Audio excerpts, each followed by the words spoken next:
Selamat petang saudara, lebih dari 300 warga negara asing ditangkap akibat terlibat sindikat judi online dan penipuan daring yang beroperasi di Jakarta. Polisi terang-terangan mengungkap ada indikasi basis operasi kejahatan transaksional.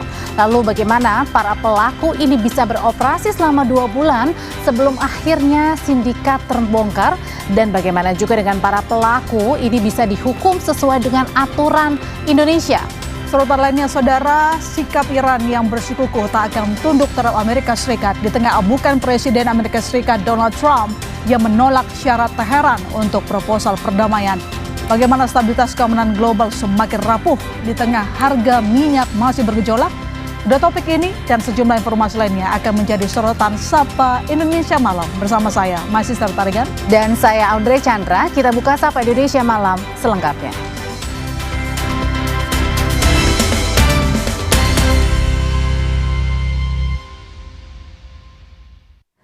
Polisi menggerebek sebuah rumah penitipan bayi ilegal. Dari penggerebekan, polisi mengevakuasi 11 bayi yang diduga dilahirkan di luar pernikahan.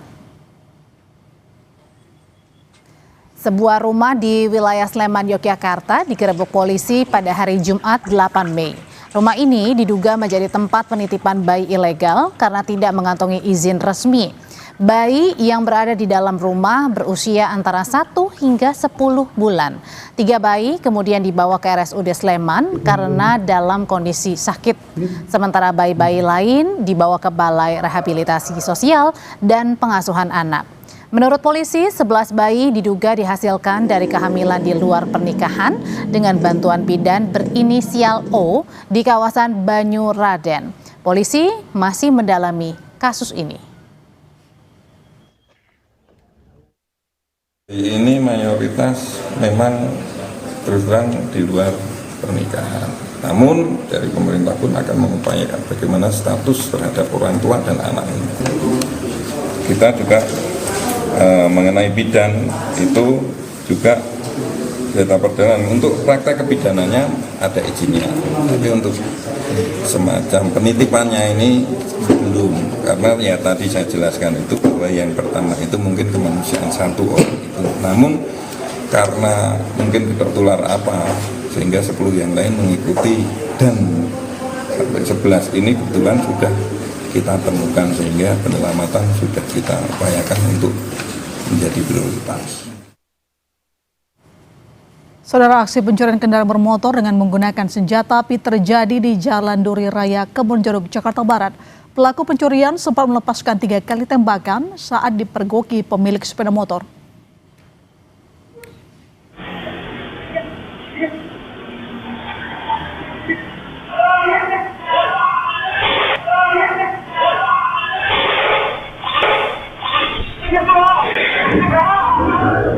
Aksi pencurian kendaraan bermotor di Jalan Duri Raya Kebonjeruk, Jakarta Barat terekam kamera CCTV.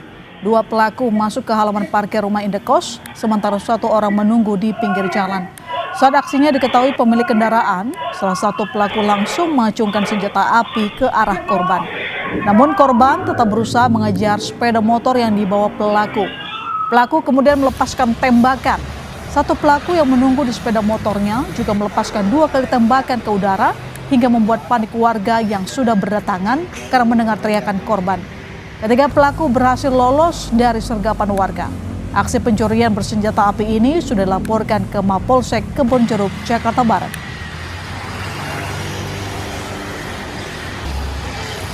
Ya, ini perampokan.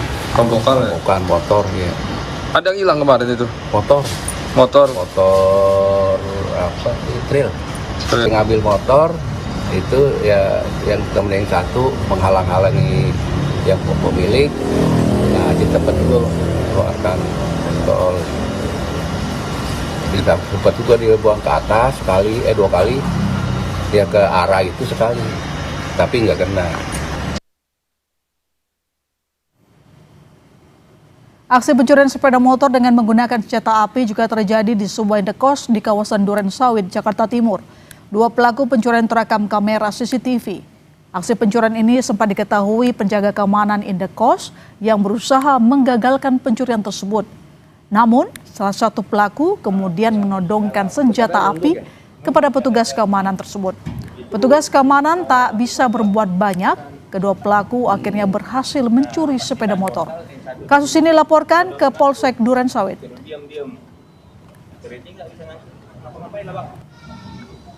Nah itu pelaku berapa orang loh? Pelaku 2 orang. Terus gimana ceritanya bang dia udah masuk, satu jaga sebelum pos, satu nunduk lewat di pos. Pas begitu motor yang mau diambil lewat, ditahan portal. Yang satu lagi yang sebelum pos nodong pistol.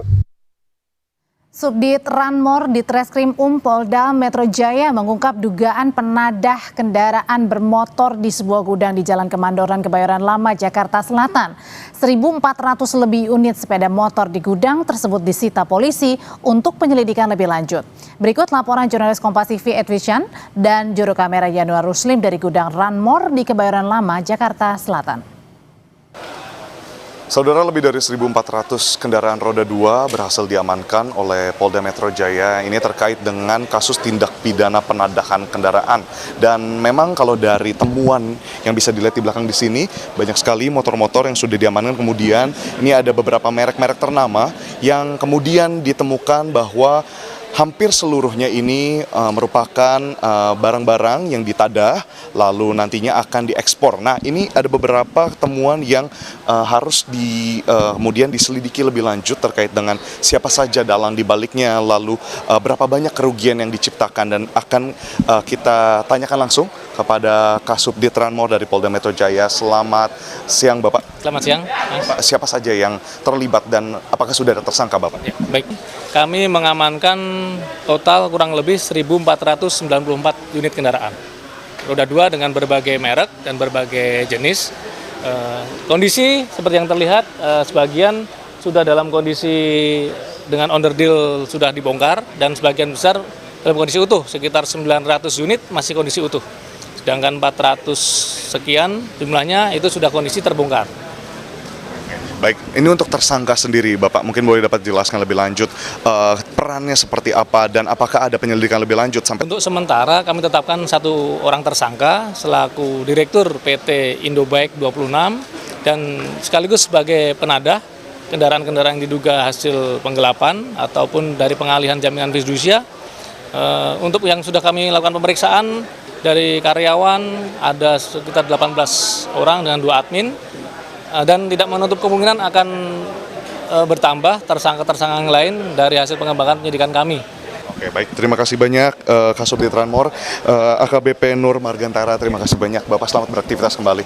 Dan saudara, tadi kita dengarkan bersama memang yang menjadi perhatian di sini ada sejumlah sorotan, yakni yang pertama adalah bagaimana dampak negatif ini tidak hanya dirasakan oleh negara, karena memang sebagaimana yang dicatat oleh Direskrim Polda Metro Jaya, ada total kerugian yang telah kemudian dihasilkan dari penadahan ini dari 2022 sampai sekarang itu total sudah terjual 99.000 dan mungkin di sini hanya 1.400 lebih yang sudah berhasil diamankan. Nah, ini berarti kan kerugiannya itu bisa mencapai 177 miliar rupiah untuk pendapatan dari penjualan kendaraan ini. Edwin Chan, Yanuar Ruslim, Kompas TV, Jakarta.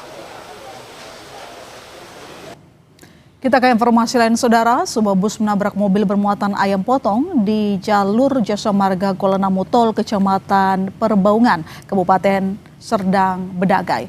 4 orang meninggal dunia akibat kecelakaan ini. Jalur tol tinggi menuju Medan. Peristiwa bermula saat mobil bermuatan ayam potong menabrak pembatas jalan bagian kanan hingga terbalik dan melintang di jalan pada Senin pagi. Lalu sebuah bus membawa 13 penumpang diduga menghantam mobil tersebut hingga menabrak pembatas jalan tol dan keluar dari jalur hingga bus terbalik. Polres Serdang Bedagai menyatakan 4 orang penumpang bus meninggal dan lainnya luka-luka.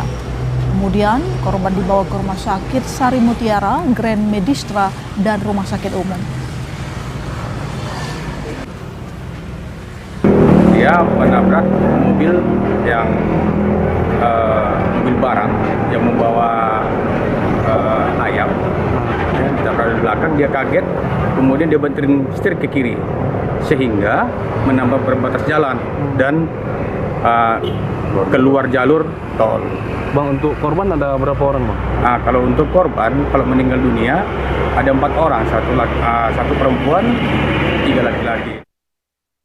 Informasi dari banjir yang masih merendam permukiman warga di Wanggu, Kelurahan Lepo-Lepo, Kecamatan Baruga, Kota Kendari. Saat ini warga masih mengungsi menunggu banjir surut.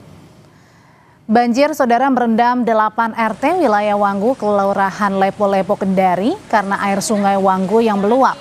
Akibatnya 600 jiwa terdampak banjir. Sejumlah warga yang telah mengungsi ke posko juga sudah menerima bantuan sambil berharap banjir segera surut.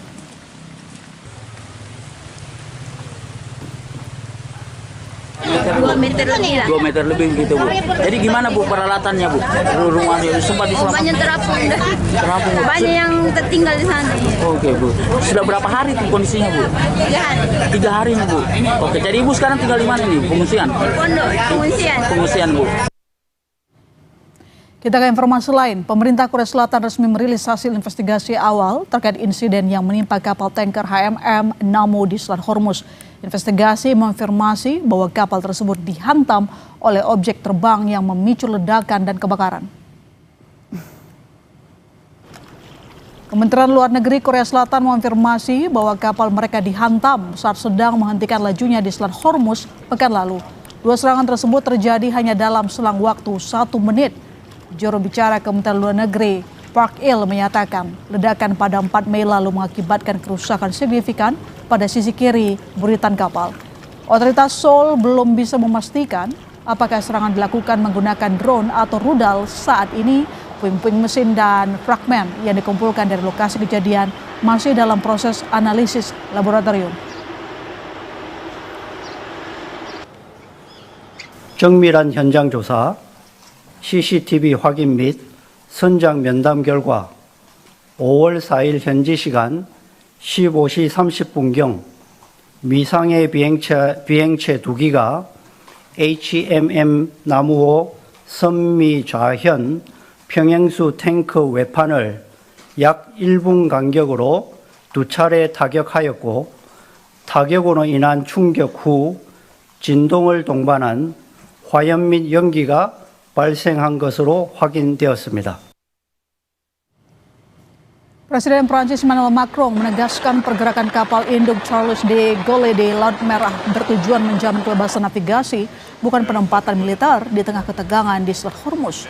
Dalam kunjungan di Nairobi, Kenya, Macron menegaskan kapal induk bertenaga nuklir Prancis dan tim tempurnya untuk bergerak ke Laut Merah sebagai persiapan untuk misi pertahanan di masa depan dan sebagai komitmen misi internasional untuk memastikan kelancaran jalur perdagangan pangan dan energi, sembari mengimbau ketenangan dan negosiasi diplomatik. Iran, je crois qu'il y a beaucoup de confusion et il faut calmer les esprits. J'ai entendu votre question, vous avez parlé d'un déploiement. Il n'a jamais été question d'un déploiement français ou franco-britannique. J'ai pris la décision il y a quelques jours de basculer le Charles de Gaulle et les frégates qui l'accompagnent ainsi que l'ensemble de ce qui fait notre groupe aéronaval vers, au-delà du détroit de Bab el-Mandeb, et donc de passer de Méditerranée orientale à la proximité. Saudara, militer Israel mengklaim pada hari Minggu telah melakukan serangan terhadap lebih dari 40 lokasi yang diduga milik Hizbullah di seluruh Lebanon Selatan selama akhir pekan di saat masa gencatan senjata masih berlaku. Rekaman yang dirilis IDF menunjukkan serangan udara menghantam beberapa daerah di dekat perbatasan Lebanon dengan kepulan asap besar membumbung dari lokasi yang menjadi sasaran. Lokasi dan tanggal pasti tidak dapat diverifikasi secara independen. Tentara Israel klaim serangan menargetkan pusat komando, lokasi peluncuran, dan fasilitas lain yang digunakan Hizbullah untuk merencanakan serangan terhadap Israel. Mereka juga menyebut 10 tentara Hizbullah tewas dalam serangan, namun pihak Hizbullah belum mengonfirmasi hal ini.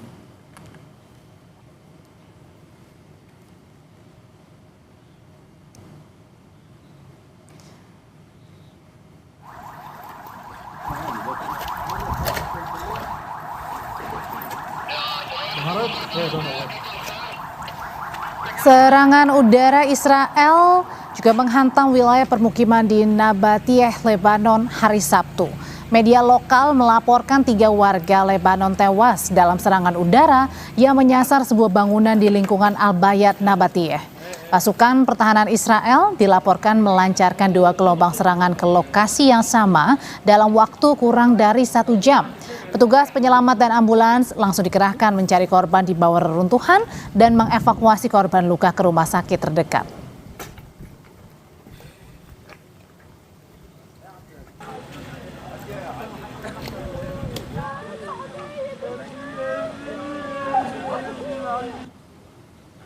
Warga Sidon, Lebanon mengadakan upacara pemakaman untuk para korban tewas dalam serangan yang dilakukan Israel di kota Saksakiyeh. Pusat Operasi Darurat Kesehatan Masyarakat Lebanon melaporkan 7 orang tewas dan 15 lainnya terluka dalam serangan. Sebelumnya juru bicara IDF mengeluarkan peringatan evakuasi untuk beberapa desa di distrik Tyre dan memperingatkan akan adanya tindakan terhadap target Hizbullah di daerah tersebut.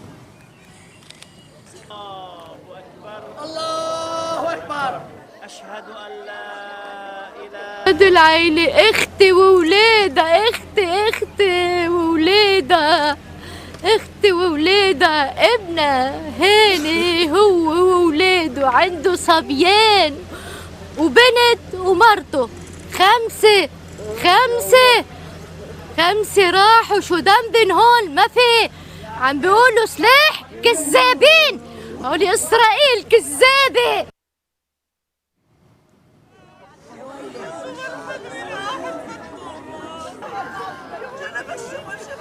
Duka menyelimuti desa Haret Saida, Lebanon pasca serangan udara Israel yang menewaskan warga di desa tersebut. Upacara pemakaman dilakukan 1 hari setelah Israel melancarkan serangan di desa-desa dekat pelabuhan Sidon. Setidaknya 7 orang termasuk seorang bayi tewas dan 15 warga terluka.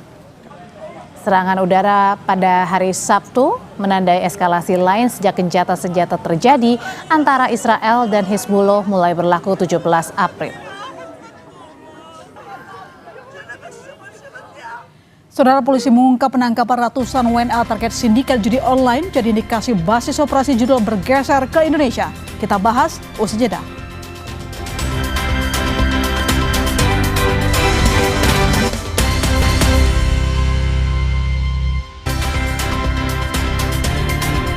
Saudara, ratusan WNA yang ditangkap terkait sindikat judi online mengindikasikan basis operasi judol mulai bergeser ke Indonesia. Pakar keamanan cyber memperingatkan penegak hukum untuk telusuri aktor utama hingga aset kripto pelaku.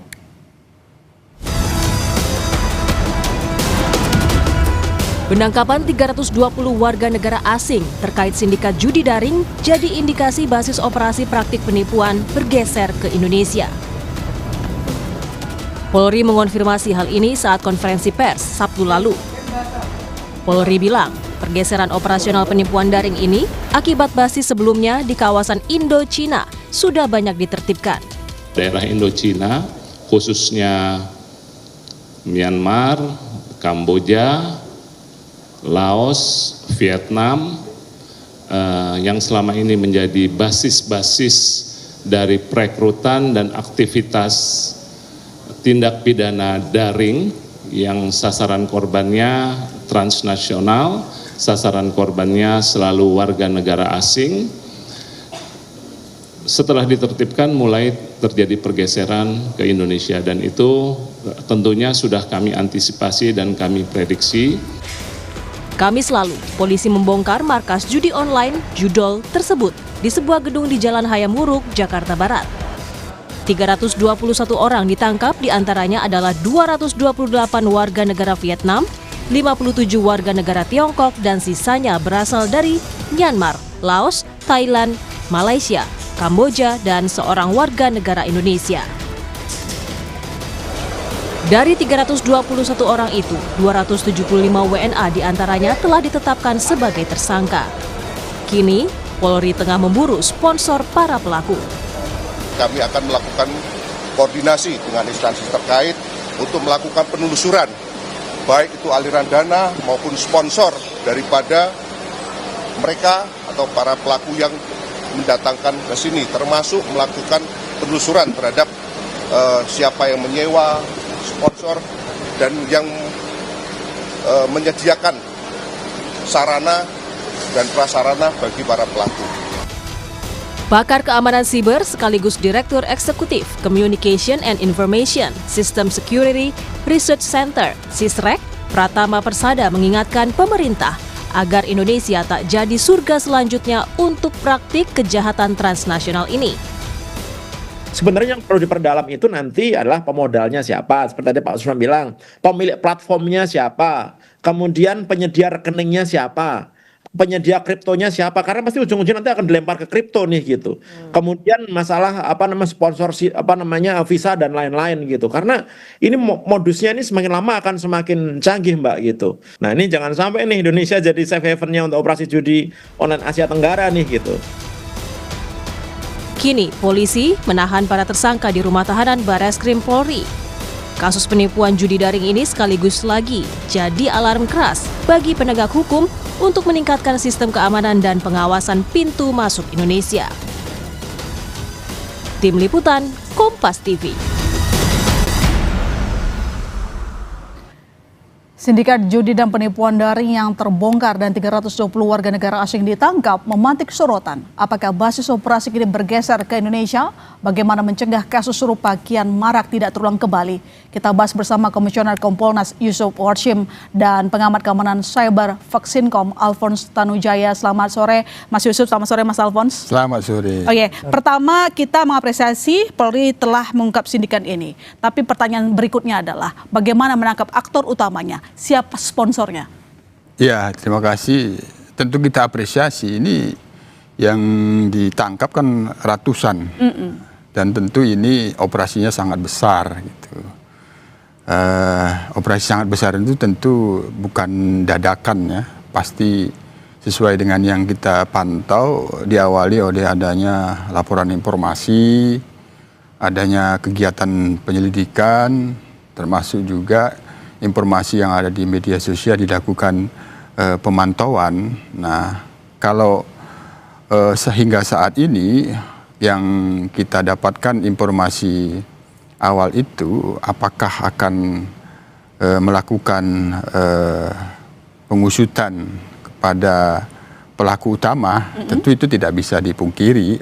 Semuanya itu kan didasarkan pada proses penyelidikan yang sudah berjalan pada pelaku-pelaku yang saat ini sudah tertangkap tangan berdasarkan barang bukti yang ada itu dulu. Nah, selanjutnya menurut hemat kami ya pendidikan digital ini tentu yang menjadi prioritas utama. Jangan sampai itu luput. Yang kedua terkait dengan transaksi keuangan. Nah, itu tentu yang ketiga berkoordinasi kan, dengan berkoordinasi dengan instansi terkait. Jadi intinya apa yang ditanyakan itu masih dari substansi materi untuk pengembangan penyelidikan. Kita tentu mendorong tahapan-tahapan yang perlu dilakukan prioritas yang pasti menurut hemat kami sekali lagi digital forensik ini sangat penting untuk diutamakan. Itu tidak boleh luput. Nanti saya lanjutkan ke Anda terutama soal kemana aliran dana yang katanya juga kerjasama dengan PPTK untuk mengetahui uangnya terbang kemana. Saya ke Mas Alphonse. Mas Alphonse, dengan penangkapan ratusan WNA kemarin, ini menunjukkan Indonesia bukan lagi pasar, tapi jadi markas judi online. Menurut Anda, kenapa mereka berani dan bebas praktik membuka operator judi online di Indonesia? Ada positifnya, kita ini nggak selalu negatif. Positifnya adalah koneksi internet Indonesia di beberapa lokasi di mana pelaku penipuan dan judi online ini terungkap sudah memenuhi syarat untuk melakukan kejahatan judi online. Itu positif. Artinya ini 321 orang terkoneksi ke internet, tiap orang 110 mega. Itu artinya 3,2 giga 24 jam sepanjang hari. Itu bisa. artinya itu butuh infrastruktur yang baik. Jadi kabar gembiranya adalah beberapa lokasi di Indonesia sudah sangat memenuhi syarat, internetnya bagus, yang mau kerja halal datang ke sini. Tetapi negatifnya itu disalahgunakan untuk kegiatan yang melanggar hukum. Nah, sebenarnya kalau kita lihat dari 321 orang ini, mereka semuanya itu warga negara asing. Kalau kita lihat dari polanya, sebenarnya yang begitu yang disasar itu negara bukan Indonesia korbannya. Kenapa? Karena kalau kamu nyasar warga negara Indonesia, mesti yang bisa ngomong bahasa Indonesia dong. Lalu lakukannya enggak dari Indonesia, dari Kamboja, dari Myanmar, dari negara lain. Nah kalau di sini dilakukan, artinya yang disasar itu warga negara Cina, warga negara Vietnam, yang dia ngerti bahasanya. Kan nggak mungkin orang Indonesia suruh nipu orang Vietnam, ini ngomong apa nih nggak ngerti. Itu kira-kira gambaran utamanya. Tetapi kalau sampai kita dijadikan sebagai markas, Indonesia perlu memberi contoh bahwa nih kita tindak dengan baik. Jadi kalau ada judi online yang menyasar orang Indonesia ada di negaramu, tolong kamu tindak dengan baik dan bantu kita. Sekarang kita bantu mereka. Jadi ini kita tindakan sasarannya dari sisi operatornya ya nggak mungkin orang Vietnam menipu orang Indonesia, ini nggak bisa ngomong bahasa Indonesia. Oke, tapi gitu. Pertanyaan inti saya tadi, kenapa mereka merasa bebas untuk melakukan kriminal cyber di Indonesia? Celahnya apa sih? Nah ini pertanyaan yang sangat menarik. Kemungkinan adalah karena pengawasan yang kurang. Oke. Jadi pengawasan kurang itu ada di mana? Satu, banyak ya kita lihat. Dari kepolisian kita apresiasi, bisa tangkap. Menurut perkiraan kami, ini ada komunikasi. Pasti yang paling pusing, yang paling rese itu kepolisian negara yang jadi korban. Mereka pasti ucuk-ucuk lewat Interpol atau apa, komunikasi ke kepolisian sini bisa mengidentifikasi dan menangkap basah, itu prestasi yang luar biasa. Okay. Yang kedua, imigrasi. Kita perlu pertanyakan, kok 321 orang ini bisa masuk lalu rata-rata overstay dan nggak terdeteksi. Jadi ya kita nggak perlu nunjuk siapa salah siapa benar. Belajarlah dari hal ini. Jadi cobalah identifikasi kalau orang udah masuk, udah overstay, rata-rata dari Indochina. Oke. Itu polanya akan sama. Rata-rata dari Indochina. Kalau untuk yang penipuan judi online ini. Dan imigrasi tinggal bikinlah satu aplikasi atau satu program simple yang dari Indochina. Kalau udah overstay ngumpul di mana, lu cari. Gimana cara-carinya? Nah, sekarang semua orang pegang handphone kok. Masuk pakai HP, apakah dia pakai roaming atau pakai eSIM, identifikasi MAC address-nya atau apa, kerjasama dengan provider, ketahuan, ngumpul semua di Hamuruk, sebelum ditangkap juga udah ketahuan. Jadi itu kan bisa membantu. Kerjasama dengan provider harusnya begitu ya, lalu kemudian penegak hukumnya begitu. Mas Yusuf, pertanyaannya begini, kemarin disampaikan untuk mengetahui kemana uang ini terbang, ya kan, ke siapa saja uangnya, lewat rekening apa, maka kepolisian menggandeng PPATK. Apakah ini termasuk juga aliran dana dengan perbankan, OJK juga digandeng, bagaimana nanti prosesnya? Supaya kita tahu nih, uang ini lari kemana, siapa tahu utamanya? Iya, kalau untuk penelusuran terkait dengan fakta-fakta transaksi keuangan, tentu sudah memang harusnya berkoordinasi dengan PPATK. Ya. Nah, cuman kan bisa saja ini kan terkait dengan teknik ya, teknik ini kan wilayahnya ada pada kewenangan penyidik. Nah, artinya keperluan untuk pengungkapan fakta-fakta transaksi keuangan itu sekali lagi dipastikan itu pasti berkoordinasi dengan PPATK. Okay. Apalagi kalau sudah masuk tahap ke penyidikan. Nah, sementara ini masih dalam perlu klarifikasi lanjutan sesuai dengan rilis yang tanggal 9 Mei itu kan di antara ratusan itu sudah ada yang ditetapkan sebagai tersangka. Nah ini berarti tahapannya sudah pada penyidikan.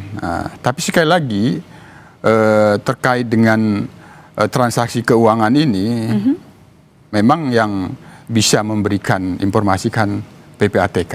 Nah kalau ada transaksi yang sifatnya berawal dari PPATK itu kan berdasarkan analisis transaksi yang mencurigakan, artinya tanpa diminta.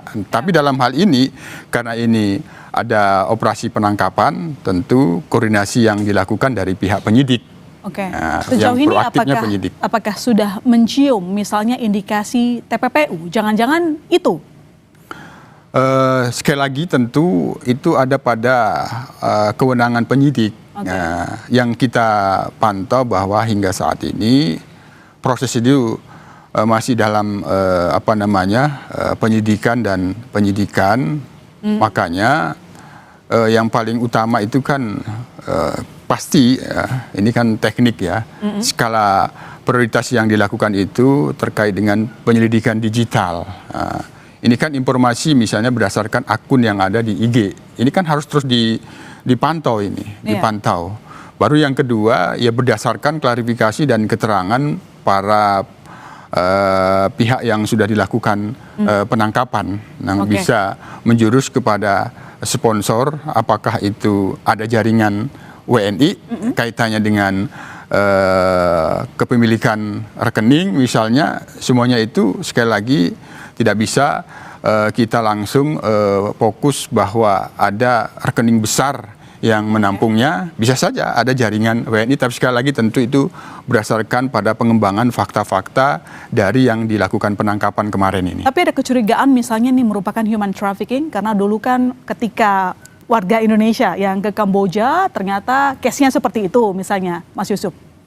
Ya ini kan kaitannya dengan visa. Nah, memang mereka sengaja dengan mendapatkan visa wisata lagi. Ya, tapi sekali lagi bahwa operasi pengungkapan ini diawali oleh adanya laporan informasi. Termasuk juga ada informasi yang di-browsing melalui internet, melalui proses penyelidikan gitu. Tentu faktor apakah ada kesengajaan atau kelalaian itu di luar kewenangan pihak kepolisian. Hanya dalam kasus ini kami sebagai pengawas fungsional kinerja Polri tentu mengingatkan bahwa Polri juga punya peran di dalam pengawasan orang asing. Oke, baik, saya ke Mas Alphonse. Kita coba lihat data tahun lalu, setidaknya sampai November. Saya perlu update kalau sampai akhir tahun begitu ada lebih dari 2 juta situs judi online yang ditutup oleh Komdigi. Nah, masalahnya adalah ditutup 1, nanti muncul lagi 1, bahkan mungkin lebih banyak lagi. Ini bagaimana kita mengendalikan ini? Bisa nggak sih sebenarnya kita memutus penerbitan atau mungkin terciptanya situs-situs judi online baru? Apa yang perlu dilakukan oleh Komdigi?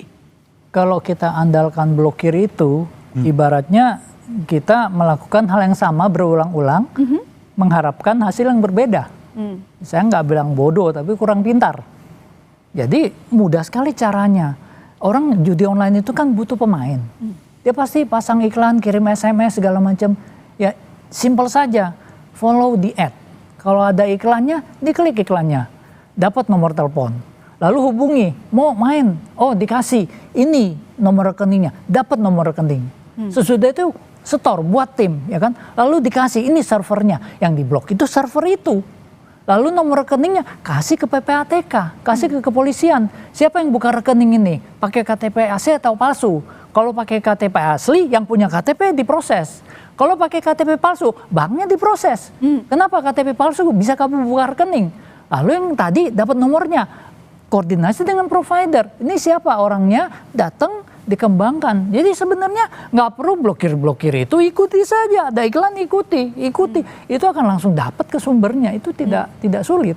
Kalau kita hitung mungkin dari tahun 2017 itu disampaikan mungkin deposit dari judi online itu mencapai lebih dari 1.000 triliun rupiah. Jadi menurut Anda dengan kasus yang berulang setiap tahun yang kita lihat dengan paparan dari PPATK, pihak kepolisian, apakah menurut Anda semua lini pemerintah saat ini sudah serius untuk memusnahkan judi online di Indonesia? Nanti dijawab. Kami akan kembali saudara, tetap di Sapa Indonesia Malam.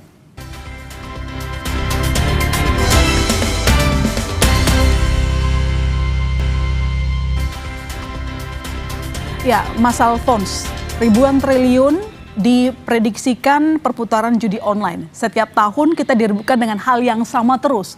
Jadi menurut Anda, apakah pemerintah semua lapisannya begitu termasuk di bagian IT sudah serius untuk memberantas judi online? Dulu kita jadi pasar, sekarang kita jadi markas. Judi online ini kalau di film Marvel ya, itu kayak Thanos. Kalau kamu lawan pakai polisi kayak Hulk. Komdigi kayak Thor, punya palu, blokir. Kalau lawan sendirian nggak bakal menang. Hulk lawan Thanos nggak bakal ini. Lalu harus semuanya dikeroyok. Jadi dari Komdigi, PPATK, OJK, Kepolisian, Departemen Luar Negeri, BSSN, mereka harus bersatu. Kita kemarin minta ada Satgas. Dan ini adalah maraton, bukan lari jarak pendek atau jarak menengah.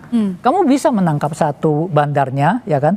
Lalu dia akan muncul lagi. Kenapa? Karena the demand is there gitu loh. Selalu ada dan keuntungan besar selalu ada. Itu yang perlu kita sadari. Jadi nggak cuma Satgas sudah selesai nangkap satu, udah selesai. Ini selalu akan ada. Sekarang hari ini Malaysia juga pusing.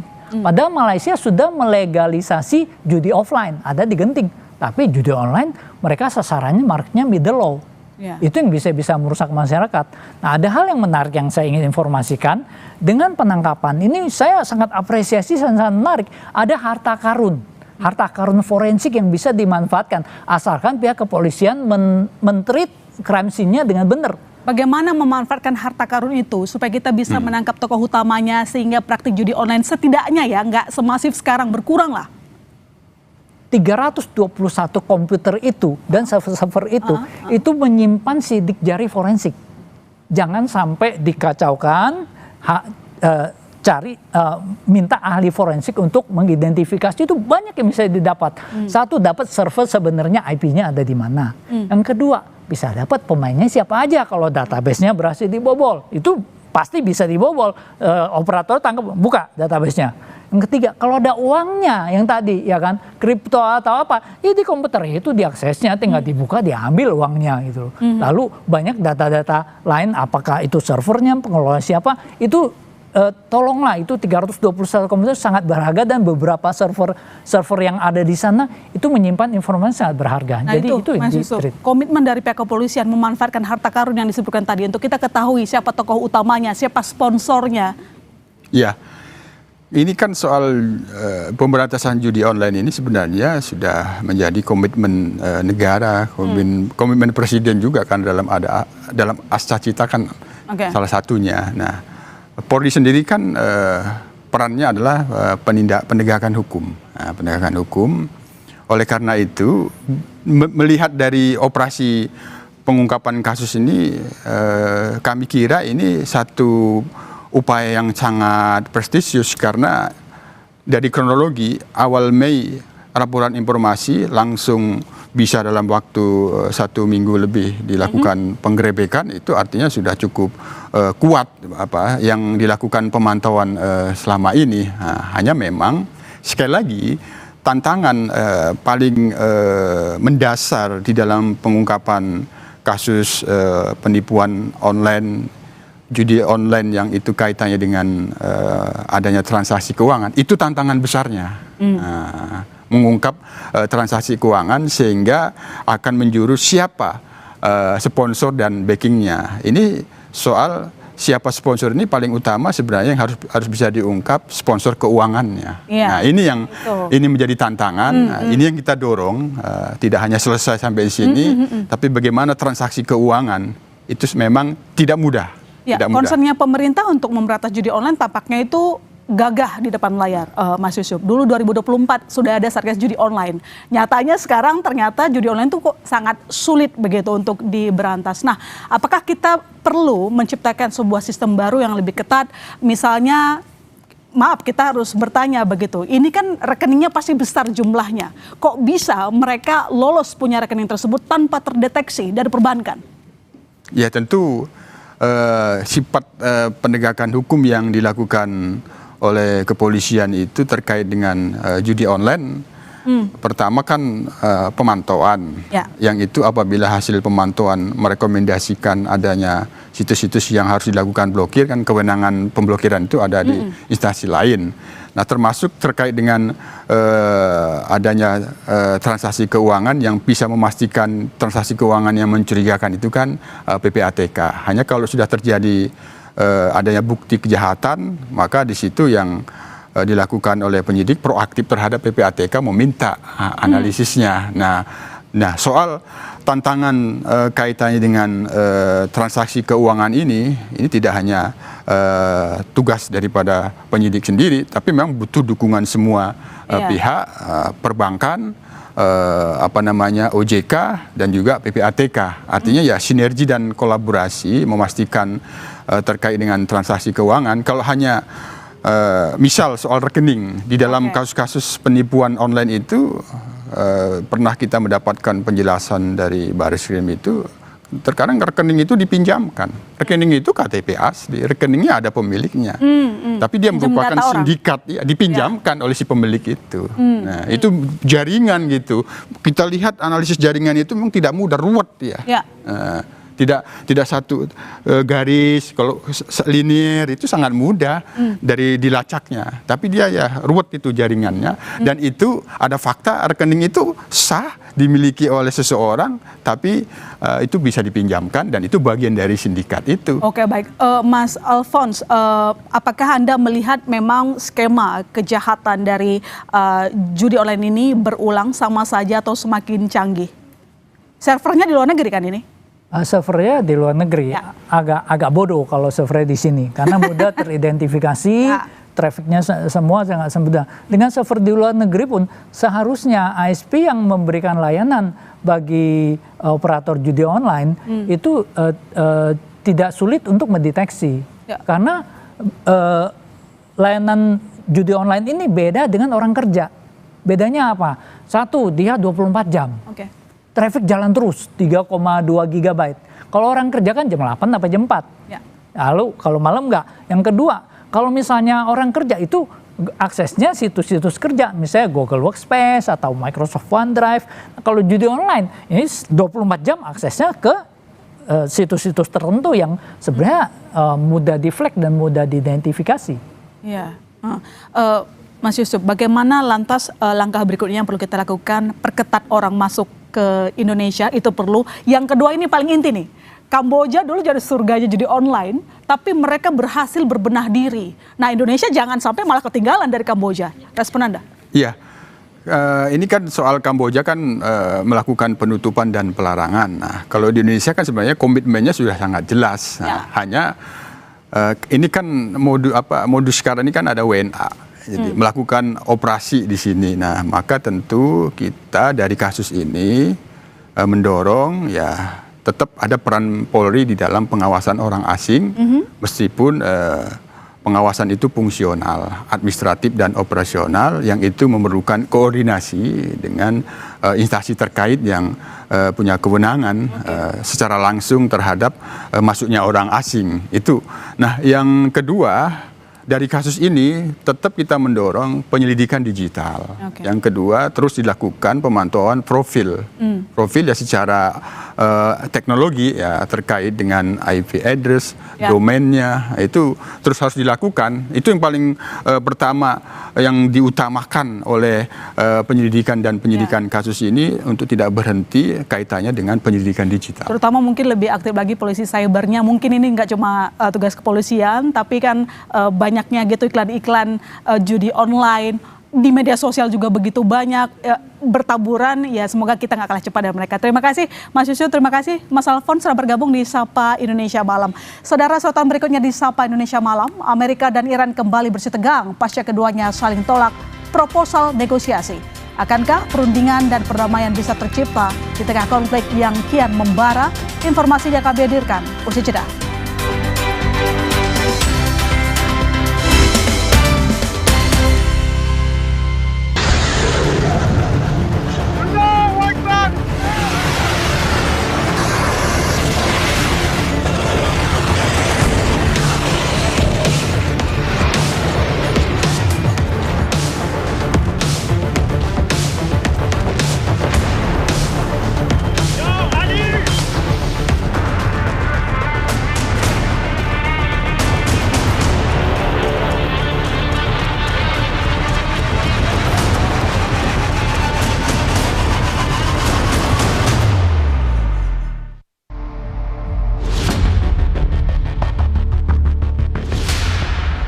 Ketegangan kedua negara kembali meningkat pasca militer Amerika Serikat mengklaim telah melumpuhkan 2 kapal tanker minyak Iran pada Jumat waktu setempat, setelah sebelumnya terjadi baku tembak dengan pasukan Iran di Selat Hormuz. Presiden Amerika Serikat Donald Trump menyebut serangan yang sebelumnya dilancarkan Iran tidak berarti apa-apa bagi Amerika Serikat. They trifled with us today. We blew them away. They trifled. I call that a trifle. I'll let you know when there's no ceasefire. You won't have to know. If there's no ceasefire, you're not going to have to know. You're just going to have to look at one big glow coming out of Iran. And they better sign their agreement fast.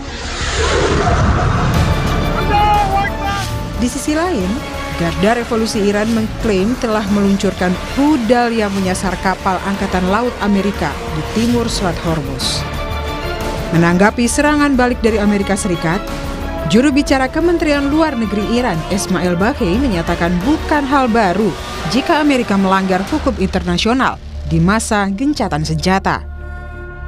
Angkatan bersenjata Iran pun siap untuk menghalau segala bentuk intervensi dari Amerika Serikat di Selat Hormuz. دیشب انجام شد هم نقض فاحش حقوق بین‌الملل منشور سازمان ملل بود و هم نقض آتش‌بس اولین بار هم نبود و البته اطلاع دارید که مدافعین کشور سیلی بزرگی بهشون زدن با تمام توان دفع کردن شرارتشون. بنابراین همزمان که ما در وضعیت رسمی آتش‌بس قرار داریم، نیروهای مسلح ما با تمام توان هم آمادگی دارن و هم با دقت رصد میکنن هر جا هم که لازم باشه. کماکان موضوع در دست بررسی است. هر وقت به نتیجه نهایی رسیدیم حتما اعلام خواهیم کرد. Perundingan damai seakan jalan di tempat. Namun Presiden Amerika Serikat Donald Trump optimis dengan syarat yang dia ajukan lantaran Iran sudah tidak memiliki kekuatan militer.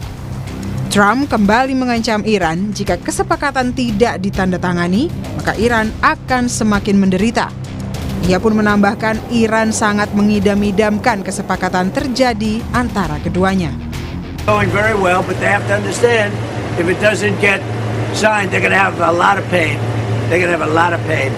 They want to sign it, I will tell you. They want to sign it a lot more than I do. Terkait dengan peluang perundingan, Ismail Baghei juga menyebut Iran tengah meninjau pesan dari Pakistan yang bertindak sebagai mediator dalam negosiasi perdamaian antara Iran dan Amerika Serikat. Ia menambahkan hingga saat ini Iran belum memiliki jawaban untuk disampaikan ke Amerika Serikat. Washington dinilai memberikan pesan yang tidak konsisten terkait strateginya untuk mengakhiri perang. Iran hanya akan fokus pada proposal yang telah disampaikannya ke Amerika Serikat. ما آخرین گفتگوهایی که داشتیم با طرف پاکستانی متمرکز هست بر طرح پیشنهادی ما، همون طرح موسوم به 14 بندی که منعکس شد به طرف آمریکایی از طریق پاکستان. دیدگاهشون مطرح شد و متقابلا ما اون طرح رو در دست بررسی داریم.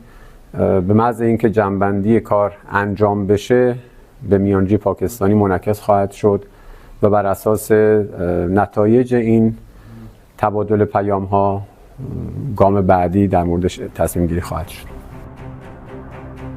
Di tengah ketegangan yang kembali memanas, pemimpin tertinggi Iran Mojtaba Khamenei disebut telah pulih dari cedera akibat serangan gabungan Amerika Serikat dan Israel. Kami kutip dari media Turki Anadolu, Direktur Jenderal Protokol di kantor pemimpin tertinggi Iran juga bilang Mojtaba akan bicara kepada publik pada waktu yang tepat. Sebelumnya, Presiden Iran Masoud Pezeshkian juga telah bertemu dan berkomunikasi langsung dengan Mojtaba, namun ia tak mengungkap apa yang dibahas.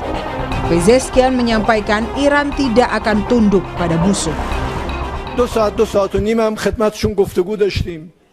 اولا باید خدمت شما بگم نگاه ایشون، نوع برخورد ایشون واقعا یه انسانی بود صمیمی و متواضعانه. از یه رهبر آدم یه چنین برخوردی به آدم بکنه، ایشون یه چنین حالتی داشت. ما یه راه داریم، یا مردم رو بپذیریم و با مردم باشیم، یا باید تسلیم بشیم و سرخم بکنیم.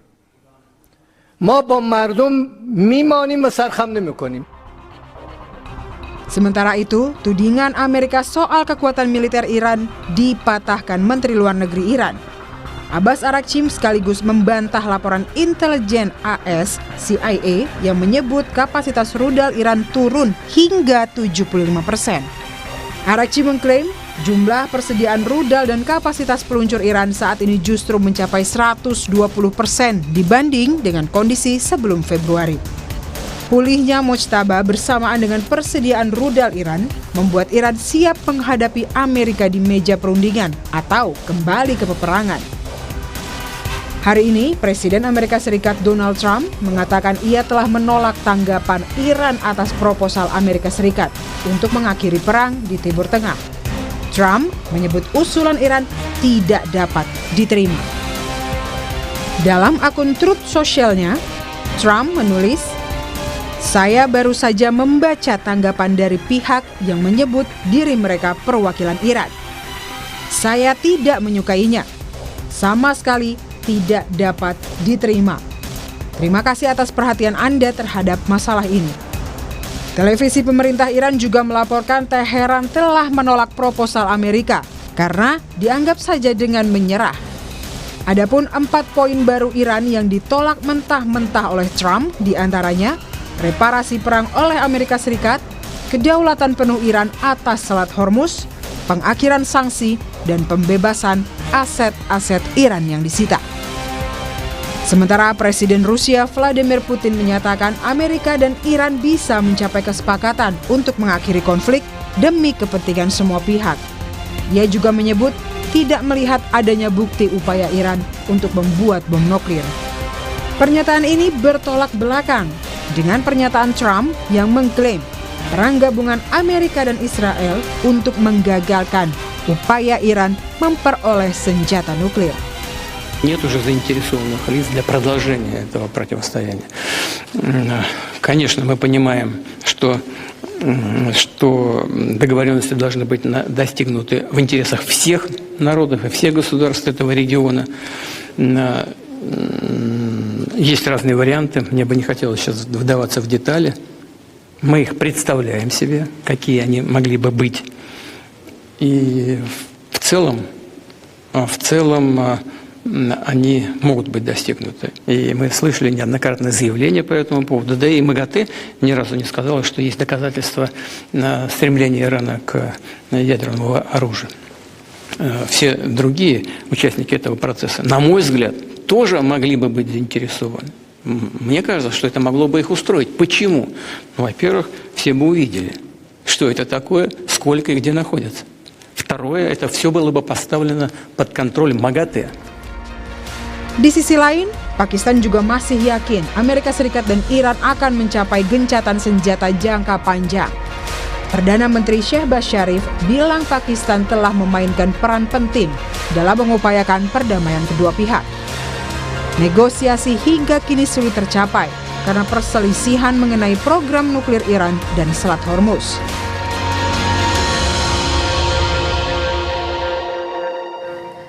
Iran bersikukuh tak akan tunduk terhadap Amerika Serikat di tengah amukan Presiden Amerika Donald Trump yang menolak secara Teheran untuk proposal perdamaian. Kita bahas usai jeda di Sapa Indonesia Malam.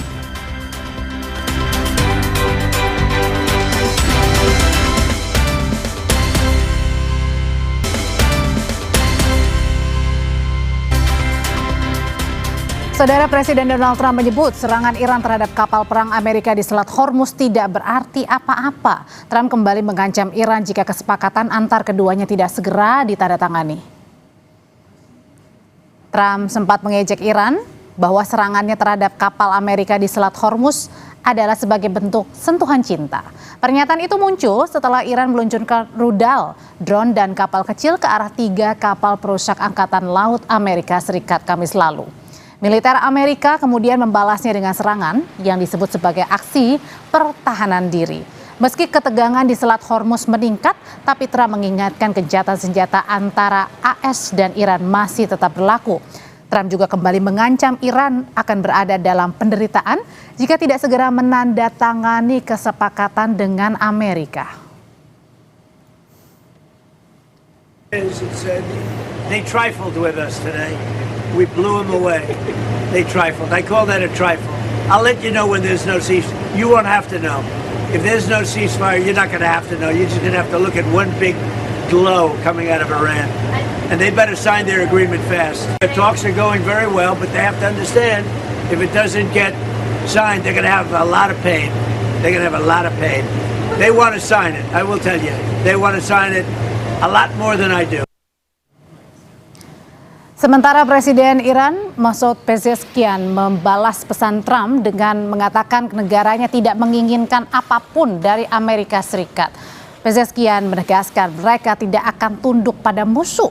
Pezeshkian juga mengungkap pertemuan baru-baru ini dengan pemimpin tertinggi Iran Mojtaba Khamenei dan mengklaim keduanya berbicara selama hampir 2,5 jam.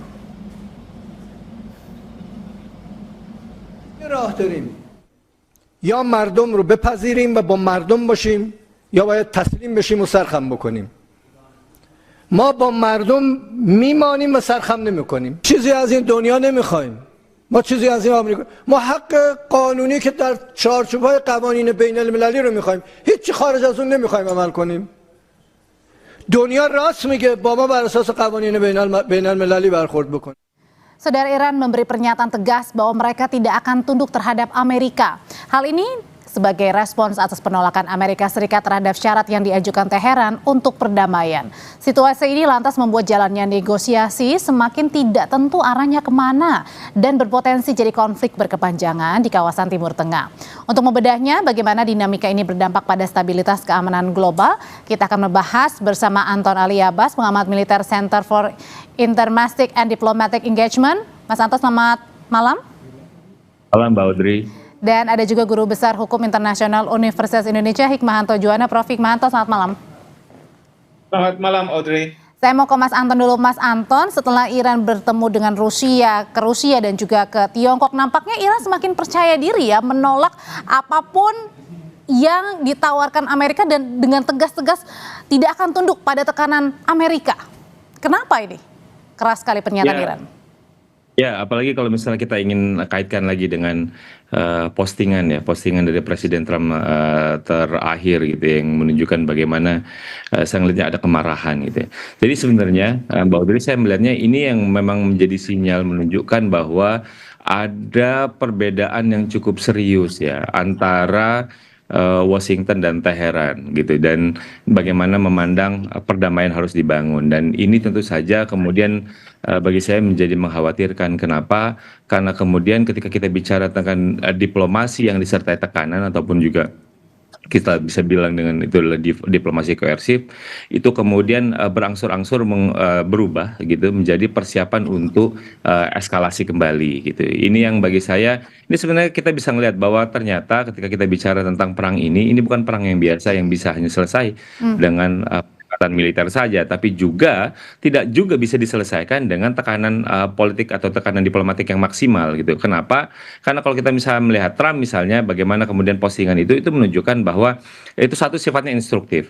Kedua, Trump itu tidak lagi bicara poin per poin tapi menolak keseluruhan. Tapi bagi saya, kekhawatiran saya, jangan-jangan gitu ada dimensi lain kemudian. Ini jangan-jangan Trump juga bermain untuk audiensi domestik dia. Bagaimana kemudian dia ingin mencoba mempertahankan posisinya bahwa dia tetap memberikan tekanan kepada Teheran. Sementara Teheran melihatnya bahwa kenapa kemudian tadi terlalu pede, karena bagi mereka tidak ada pilihan gitu selain untuk tidak bertekuk lutut dengan Amerika. Apalagi misalnya terkait dengan kunjungan terakhir ke Cina, itu kan bukan karena Teheran yang meminta, tapi Teheran diundang oleh Beijing datang ke sana. Jadi dengan kata lain, kenapa kemudian dia lebih percaya diri dalam menghadapi ini gitu ya, dalam menghadapi tekanan diplomatik, karena ada dua negara pemilik hak veto itu kemudian berada di belakang dia. Itu kan yang kemudian diminta assurance oleh Iran terakhir, termasuk juga waktu ke Beijing, bagaimana kemudian nanti misalnya di PBB itu bisa mendapat assurance itu. Dan apalagi Beijing itu kan juga sudah tegas bahwa Beijing bilang mereka punya kerjasama dengan Iran, tolong negara-negara lain tuh menghargai kerjasama itu. Dan makanya sekarang Iran pun semakin percaya diri, semakin pede ya untuk berkata tidak pada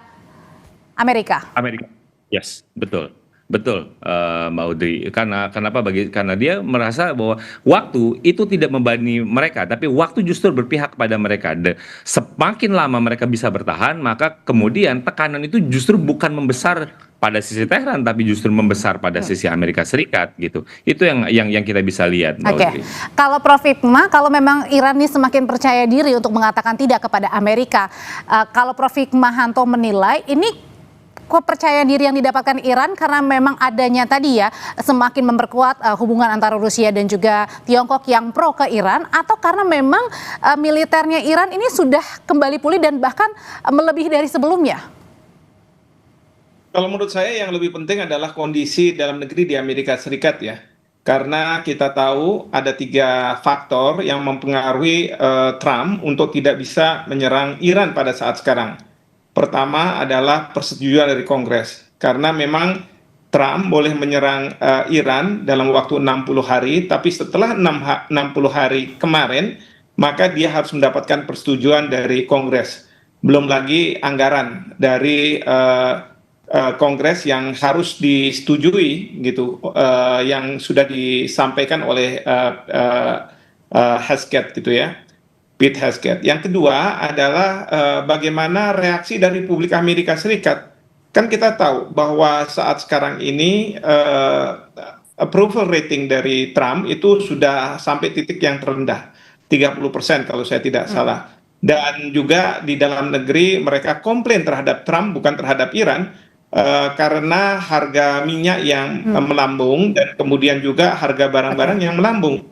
Dan yang ketiga adalah reaksi dari bursa. Ini yang paling ditakuti oleh Trump kalau misalnya dia mengambil keputusan. Maka kecenderungannya dia mengambil keputusan pada hari Jumat, sehingga hari Sabtu dan hari Minggu itu tidak ada reaksi dari bursa.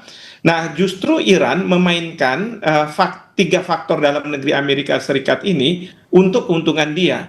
Pertama, berkaitan dengan persetujuan Kongres. Dia tahu betul bahwa selama Kongres belum menyetujui, Trump itu dia akan menyerang. Maka Trump selalu mengatakan kalau ada serangan di Selat Hormuz, dia mengatakan bahwa gencatan senjata tidak berarti dilanggar. Kedua, berkaitan dengan masyarakat. Sekarang ini Iran mengeluarkan AI yang Lego dan menceritakan terkait dengan bagaimana rakyat Amerika terhimpit, bukan mereka yang terhimpit. Bahkan dia tahu bursa juga bermain, harga BBM kita tahu karena Selat Hormuz ditutup sehingga naik, walaupun Trump selalu mengatakan kami punya banyak minyak, tapi kan di Amerika Serikat merujuk pada harga pasar dunia. Berarti jadi tidak mungkin. Berarti artinya Iran ini sangat-sangat tahu ya bahwa Trump ini nggak bisa kemana-mana nih. Oh iya, sangat tahu, karena kalau di Iran itu kan bisa memonitor apa yang terjadi di Amerika Serikat. Dan belum tentu Amerika Serikat tahu tentang apa yang terjadi di Iran. Memang ada intelijen dari Israel, intelijen dari Amerika Serikat mungkin yang akan memberitakan. Tapi nggak terbuka seperti Iran mengetahui tentang Amerika Serikat. Bagaimana masyarakatnya. Karena di sana perdebatan kan terbuka. Dan pertemuan antara administrasi ya pemerintahan dengan Kongres kan sangat terbuka, sehingga dia bisa tahu betul apa yang terjadi di Amerika Serikat begitu. Kalau tadi Prof Hikmah menilai justru karena ada tekanan dari internal Amerika, kalau kita kembali lagi ke Iran, Mas Anton, apakah juga kepercayaan diri selain tadi karena didukung oleh Rusia dan juga Tiongkok, apakah karena peran pemimpin Mojtaba Khamenei yang dikabarkan ini sudah semakin pulih, ini kemudian juga menguatkan kepercayaan diri dari Iran? Ya, jelas kalau misalnya report terkait Iran itu pecah itu kan pasti dari luar gitu. Jadi ya kita tahu bahwa Teheran itu setahu saya itu lagi blackout gitu. Jadi itulah kenapa kemudian report-report sering misalnya kalau live itu kan pasti di luar dari Teheran gitu. Itu menjadi menarik gitu. Itu satu tadi seperti yang disampaikan Prof Hikmah gitu. Kita lebih banyak tahu tentang Amerika Serikat apa yang terjadi di dalamnya ketimbang apa yang terjadi di Teheran. Itu kan menjadi menarik poinnya. Kenapa? Karena kemudian disitulah kuncinya dari Iran menjaga solidnya mereka. Jadi terlepas dari misalnya entah itu nanti framing bahwa mereka terpecah dan lain-lain, tapi kemudian mereka bisa menunjukkan bahwa mereka punya martabat, mereka punya dignity gitu. Jadi mereka tahu bahwa bagaimana kemudian bermain dengan logika ketahanan strategis gitu ya, bahwa mereka ini kan sudah disanksi bertahun-tahun. Jadi dari secara psikologis itu adalah modal yang sangat besar. Berbeda dengan Amerika misalnya, Trump itu ingin mendapatkan kemenangan diplomatik yang cepat. Kenapa? Ini lagi mau menghadap pemilu, apalagi dia minta tuntutan maksimalis, misalnya bagaimana misalnya moratorium nuklir yang harus 20 tahun lalu bisa dapat yang 400 kg ya, yang pengayaan, belum lagi bisa minta kontrol penuh Selat Hormuz. Itu kan hal yang sedikit banyak mustahil. Sementara bagi Iran simpel, ngomong tentang Hormuz itu bukan hanya sekedar kebebasan navigasi, itu adalah kedaulatan bagi Iran gitu. Jadi bagi mereka belum lagi cerita tentang nuklir, mereka tidak mau bisa. Mereka mau untuk duduk di pembicaraan nuklir tapi dibedakan dengan proses perdamaian ini. Sementara di sisi lain Iran itu menuntut cukup keras terkait kompensasi perang yang selama ini tidak pernah itu dipikirkan oleh Amerika Serikat. Jadi bagaimana kemudian kita bisa menganggap ini ada jurangnya terlalu besar gitu. Dan di sisi lain memang bagi Iran, saya yang punya pegang kendali bukan Amerika Serikat. Yang dibilang siapa yang bisa mengontrol Hormuz itu saya. Amerika Serikat itu adalah cuma pengimbangi bagaimana kemudian bisa melakukan double blokade. Yang bisa mengontrol pertama soal Hormuz kan adalah mereka. Itulah kenapa kemudian misalnya kapal-kapal perang Amerika Serikat gitu, walaupun sekarang ada 2 kapal perang lagi, ada Inggris dan juga dari Prancis ingin kirim gitu, mereka tetap nggak berani untuk masuk lebih jauh gitu. Jadi itulah menunjukkan bahwa bagaimana posisi Iran sekarang ketika bicara Selat Hormuz, mereka adalah yang menguasai secara efektif.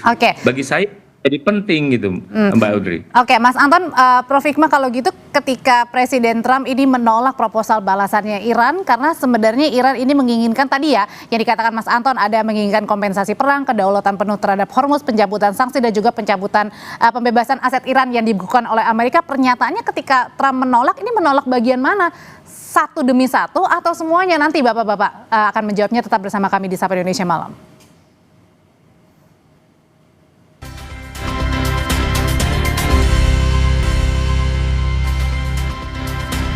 Kembali di Sapa Indonesia Malam, Prof Hikmahanto, ketika Iran ini menginginkan kompensasi perang, kedaulatan atas Selat Hormuz, pencabutan sanksi dan juga pembebasan aset yang sempat dibekukan oleh Amerika. Kemudian Trump menolak proposal balasan Iran. Ini sebenarnya Trump menolak semuanya atau satu demi satu yang dia tolak?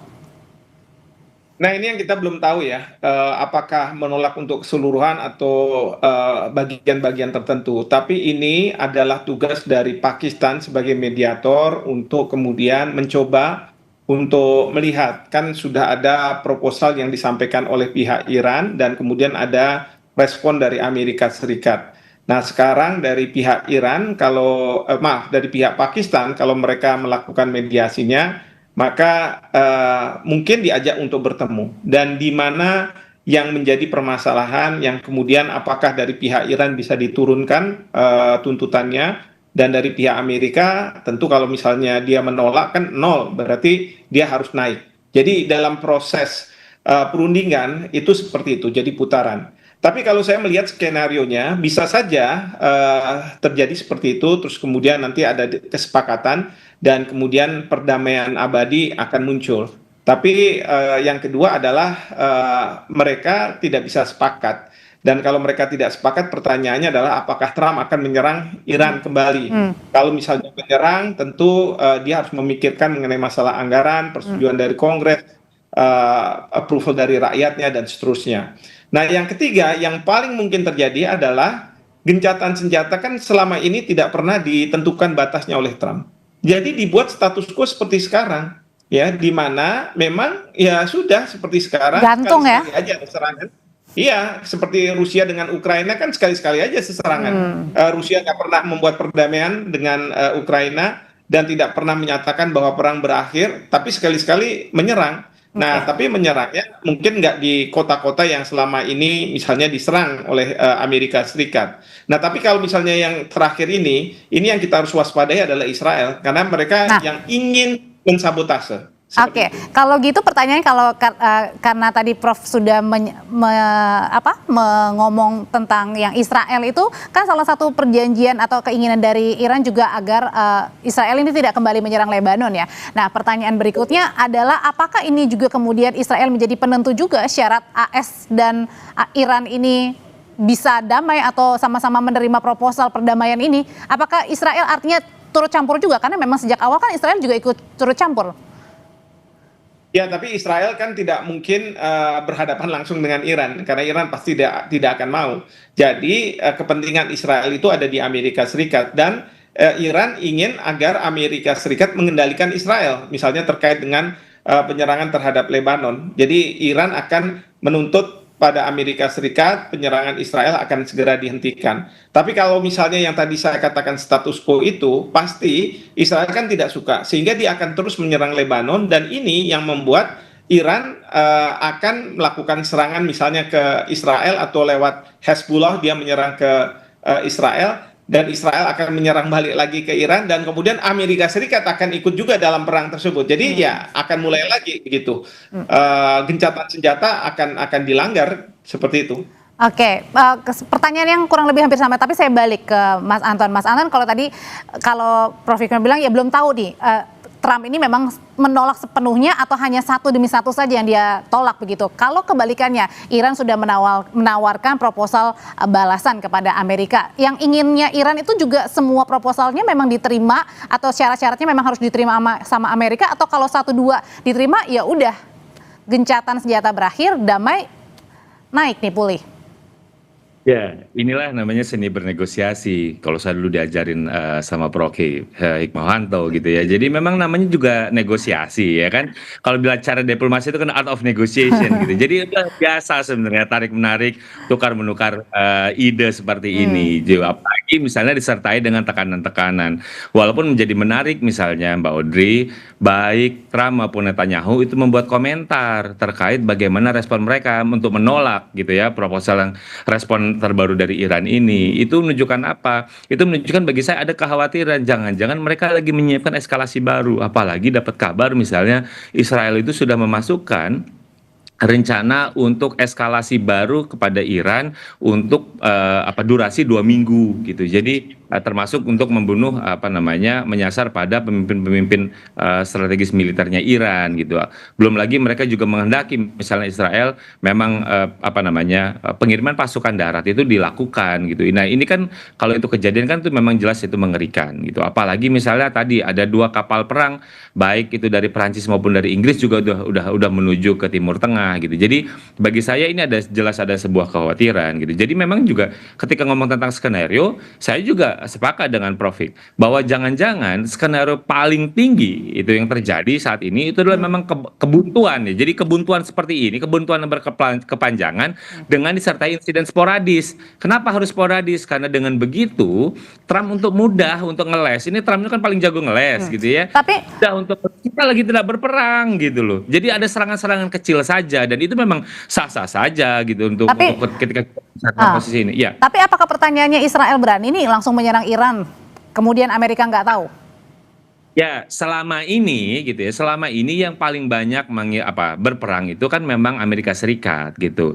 Yang namanya Israel itu kan hobinya cuma manas-manasin, mancing, kabur, Amerika yang maju, dan itu kan memang yang selalu dilakukan oleh Israel. Kalau misal kita bicara waktu itu perang Irak tahun 2003 misalnya, apakah kontribusi Israel besar untuk mengirimkan pasukan? Enggak, jawabannya. Israel itu memang hobinya mancing mancing musuh, kemudian ketika musuh marah, Amerika yang maju, dan ini kan memang yang selalu dilakukan oleh Israel gitu. Jadi Israel ini memang hobinya untuk seperti itu. Kalau misalnya spoiler gitu. Jadi kalau misalnya itu dia selalu akan melakukan itu. Tapi kalau sekarang itu mereka jadi Netanyahu dan Trump itu sama-sama pada posisi menolak respon baru yang diberikan oleh Iran gitu, dan Israel jelas mereka pengen mengeksersis bagaimana ide untuk menyerang Iran di daratan itu adalah menjadi kenyataan gitu. Jadi itu yang memang yang diinginkan oleh Israel, karena bagaimanapun juga permintaan Iran terkait perdamaian di segala lini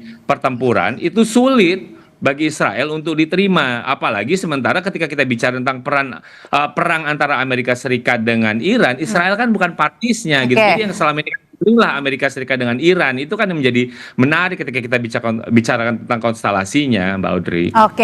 Kalau gitu kalau misalnya ada nggak sih Prof. Hikmah, selain Iran dan Amerika yang menjadi penentu kedua negara ini untuk saling berdamai, Bisakah ada pengaruhnya dari luar, misalnya ketika ada Rusia, ada Tiongkok, ada NATO, apakah itu bisa memengaruhi untuk melembekkan Amerika dan juga Iran? Atau mungkin memberi sanksi, ada nggak yang bisa seperti itu? Mungkin nggak? Kalau memberi sanksi lalu kemudian negara-negara lain untuk terlibat, sepertinya tidak mungkin ya, karena Trump pun sudah mencoba untuk mengajak negara-negara sekutunya terlibat dalam pembukaan Selat Hormuz, tapi kan gagal. Negara-negara sekutunya mengatakan bahwa ya nanti aja setelah perang selesai. Lalu kemudian ada upaya di Dewan Keamanan PBB untuk mengajukan sebuah proposal Dewan Keamanan draft resolusi untuk membuka Selat Hormuz dengan kekerasan kekuatan militer. Tapi ini diveto oleh Cina dan kemudian oleh Rusia. Nah, sekarang saya melihat upaya dari Trump itu sebentar lagi akan terbang ke Cina, dan mungkin Trump akan menyampaikan kepada Presiden Xi Jinping apakah mungkin Xi Jinping bicara dengan Iran untuk membuka Selat Hormuz. Kalau misalnya Selat Hormuz ini sudah dibuka, meskipun belum ada kesepakatan perdamaian, tuntutan tidak ada ini, ya dibuat aja status quo kayak begini. Ya kan? Yang penting adalah Selat Hormuz, dan Cina tentu punya juga keinginan agar Selat Hormuz ini dibuka, tetapi tentu tidak kemudian atas tuntutan dari Amerika Serikat ataupun Amerika Serikat menekuk kedaulatan dari Iran. Itu yang Iran tidak mau. Nah, jadi ada kemungkinan seperti itu sebagai jalan keluar, exit strategi dari perang yang sekarang ini ada. Oke, dampak perang AS dan Iran ini kan begitu masif sekali. Bahkan kemarin dalam KTT ASEAN, tuan rumah Presiden Filipina aja mengatakan ya kita harus bersatu, bersiap begitu ya, terutama untuk kawasan ASEAN. Nah, pertanyaan berikutnya adalah buat ke bapak-bapak semua, sebenarnya apa sih yang perlu diantisipasi selain tadi harga minyak dunia yang tinggi, kemudian juga kita harus bersiap bersatu terutama di kawasan ASEAN. Apa yang sebenarnya harus kita perhatikan betul yang mungkin saja kita luput sampai saat ini? Apakah kita hanya tetap menunggu saja nih dari kapan mereka akan berdamai, atau justru ada hal yang harus kita aware banget, Prof. Mas Anton? Ya, kalau saya sih melihat yang pasti adalah bagaimana soal dolar ya, tukar ini dolar dengan rupiah misalnya. Lalu kemudian juga bursa juga kita harus perhatikan, karena itu juga berkaitan dengan ekonomi, karena kemarin Bapak Presiden kan sudah mengatakan ada sejumlah investor yang ada di pasar modal itu yang keluar dari Indonesia. Ini kenapa? Apakah mereka mau konservatif, keluar dulu, melihat situasi aman baru kemudian masuk lagi, atau bagaimana? Kita juga tidak tahu. Dan ini akan terjadi pelambatan tidak hanya perekonomian nasional tapi perekonomian dunia. Nah, pertanyaannya adalah pemerintah berani nggak memunculkan ide-ide baru supaya ada pergerakan perekonomian di dalam negeri. Ya, misalnya 150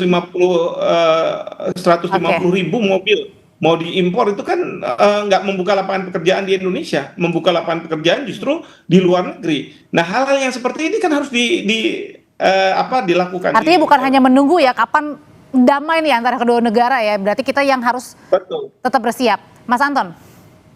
Ya, Mbak, sebenarnya kan kalau misalnya kita bicara tentang Selat Hormuz, apalagi misalnya ancaman ke Selat Bab el Mandeb, itu kan tidak hanya sekedar bicara tentang krisis global terkait gas dan juga minyak, tapi kita bicara juga tentang rantai pasok. Ada banyak hal yang kita bicara di sana. Bagaimana ada gangguan logistik ada di sana, gitu. Jadi lalu lintas itu kan tidak hanya bicara soal itu. Jadi ketika itu ada banyak terganggu, pulihnya itu lama. Hari ini dibuka belum tentu besok langsung pulih, gitu. Jadi kita bisa bayangkan misalnya bagaimana ada urea gitu yang terganggu. Ketika urea terganggu itu kan bicara tentang potensi krisis pangan, ada kegagalan panen dan lain-lain. Itu satu hal gitu. Jadi kita bisa bayangkan bagaimana kemudian bisa terjadi inflasi global, belum lagi nanti bunga dari The Fed-nya, kemudian itu juga bisa jadi akan ada kebijakan-kebijakan baru dan tentu saja itu akan menekan ya perekonomian global. Itu yang memang harus diantisipasi. Dan apa yang kemudian harus dilihat dilakukan oleh ASEAN, saya pikir menjadi menarik gitu. Karena yang bagi saya belum kuat itulah bagaimana ASEAN itu muncul sebagai sebuah organisasi yang sikapnya kemudian lebih proaktif, lebih asertif gitu. Jadi ini kan seringkali kita tahu ada banyak analisis yang menyebutkan bahwa Asia Tenggara itu salah satu negara yang terdampak.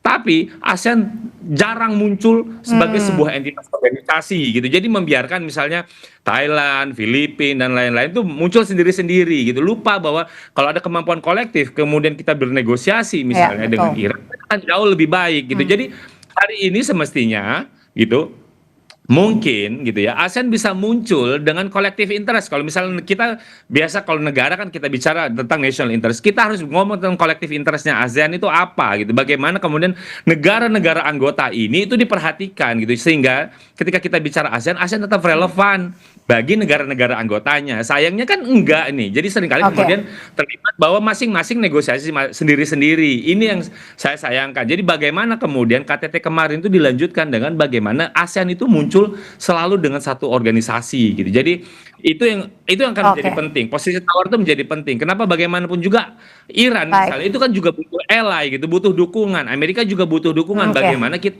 sudah kita tangkap solid itu, Mbak Audrey. Iya, sudah kita tangkap.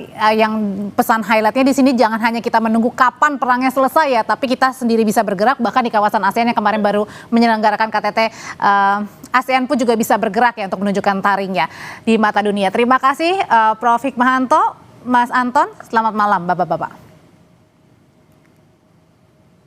Saudara, masa yang menamakan diri sebagai Aliansi Rakyat Aceh unjuk rasa menolak penerapan peraturan gubernur tentang jaminan kesehatan Aceh. Informasinya di Sapa Indonesia Malam. Kami segera kembali.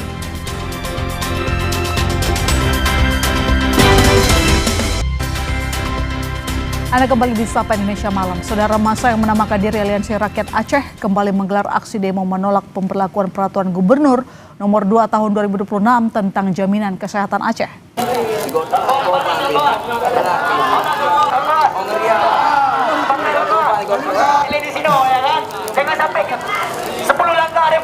Masa aksi yang terdiri dari elemen masyarakat dan mahasiswa ini kembali mendatangi kantor Gubernur Aceh. Mereka meminta agar pergub soal jaminan kesehatan Aceh ini dicabut karena dinilai merugikan masyarakat dan melanggar hak dasar kesehatan masyarakat. Menurut masa, pergub itu telah mengubah skema JKA yang sebelumnya diperuntukkan untuk masyarakat Aceh tanpa kecuali menjadi berbasis desil atau kelompok ekonomi tertentu yang memicu protes dari masyarakat. Mereka berharap gubernur atau wakil gubernur dapat menemui mereka termasuk Sekda Aceh, namun ketika pejabat pemerintah Aceh itu tidak berada di lokasi.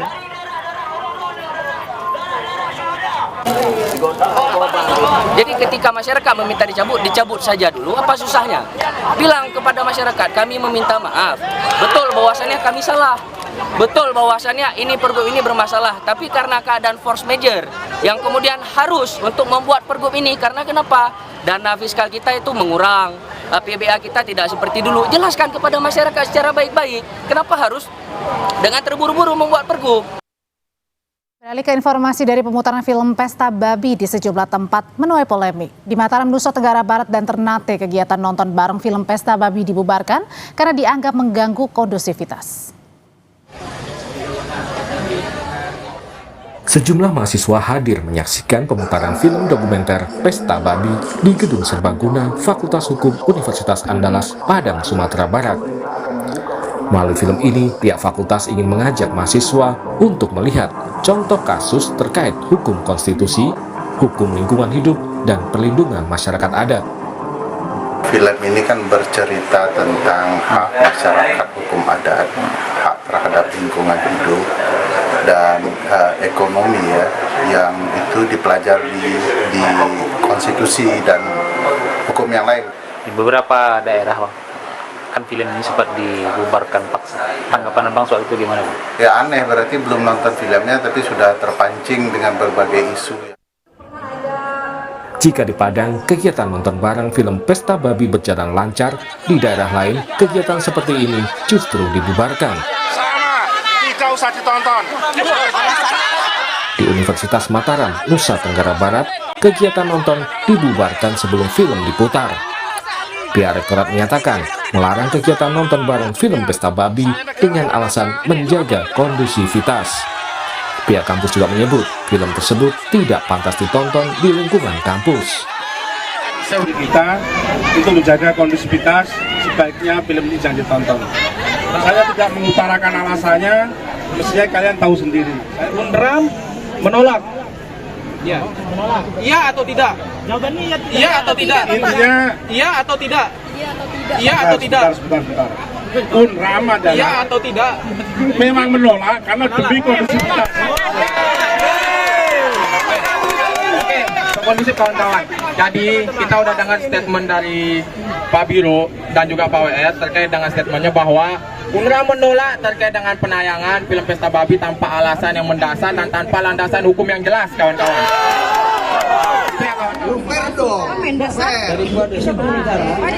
Di Ternate, Maluku Utara, kegiatan serupa juga dibubarkan. Menurut Dandim 1501 Ternate, film Pesta Babi banyak mendapat penolakan karena bersifat provokatif. Dan keberadaan kegiatan ini itu kami melihat di media sosial banyaknya penolakan akan kegiatan pemutaran film ini karena banyak yang menilai ini bersifat provokatif. Aliansi Jurnalis Independen Ternate mengecam tindakan pelarangan tersebut. Aji Ternate menyebut apa yang dilakukan sebagai bentuk intimidasi terhadap ruang demokrasi dan kebebasan berekspresi. Ini bukan sekedar pembubaran nobar film, tetapi bentuk nyata intimidasi terhadap ruang demokrasi dan kebebasan berekspresi warga. Aparat tidak seharusnya menjadi pihak yang menentukan karya apa saja yang boleh atau tidak boleh ditonton oleh masyarakat kita saat ini. Karena kita tahu bahwa masyarakat kita saat ini sudah sangat melek informasi. Mereka juga bisa membedakan mana informasi yang hoax dan fakta. Dan Pesta Babi merupakan film dokumenter yang mengangkat isu soal proyek pembangunan di wilayah Papua, konflik lahan, kondisi masyarakat adat, dan dugaan keterlibatan aparat keamanan dalam persoalan tersebut. Tim Liputan, Kompas TV.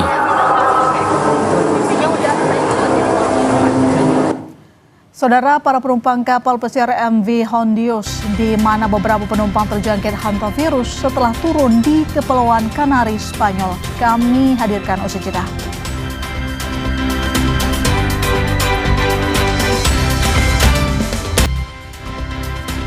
Saudara, para penumpang dari kapal pesiar MV Hondius yang dilanda wabah hantavirus telah turun dari kapal di bawah pengawasan ketat di Kepulauan Kanari, Spanyol.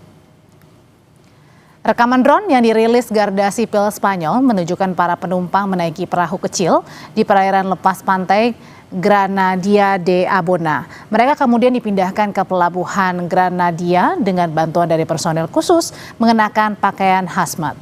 Sebanyak 150 orang sudah dievakuasi secara bertahap untuk menjalani pemeriksaan medis dan penerbangan repatriasi yang dijadwalkan akan terus berlanjut hingga Senin waktu Spanyol. Spanyol, saudara, mengizinkan kapal berlabuh di perairan Granadia dengan sejumlah langkah kesehatan yang ketat setelah berhari-hari melakukan komunikasi dengan otoritas regional. 23 negara turut berpartisipasi dalam operasi ini.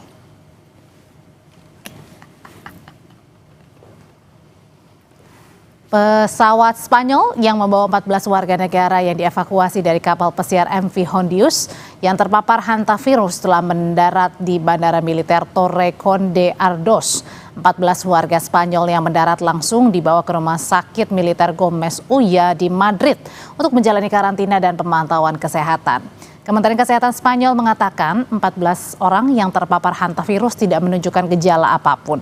14 warga merupakan rombongan pertama yang meninggalkan kapal pesiar di Kepulauan Canary, Spanyol pada Minggu waktu setempat.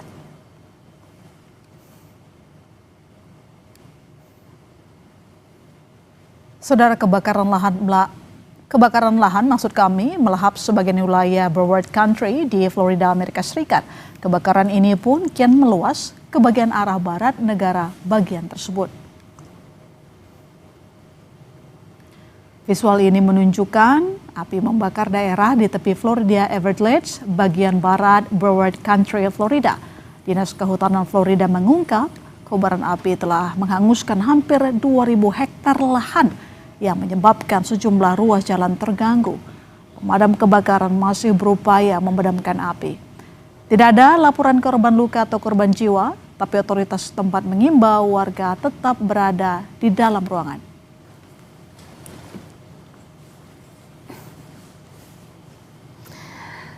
Terima kasih untuk kebersamaannya menyaksikan Sapa Indonesia Malam. Perbarui terus informasi Anda hanya di Kompas TV dengan 3 botol air mineral 700 ml yang setara dengan 2 liter air untuk 1 hari penuh kesejukan. Saatnya kami pamit, saya Audrey Chandra. Dan saya masih Sertarigan. Sampai jumpa.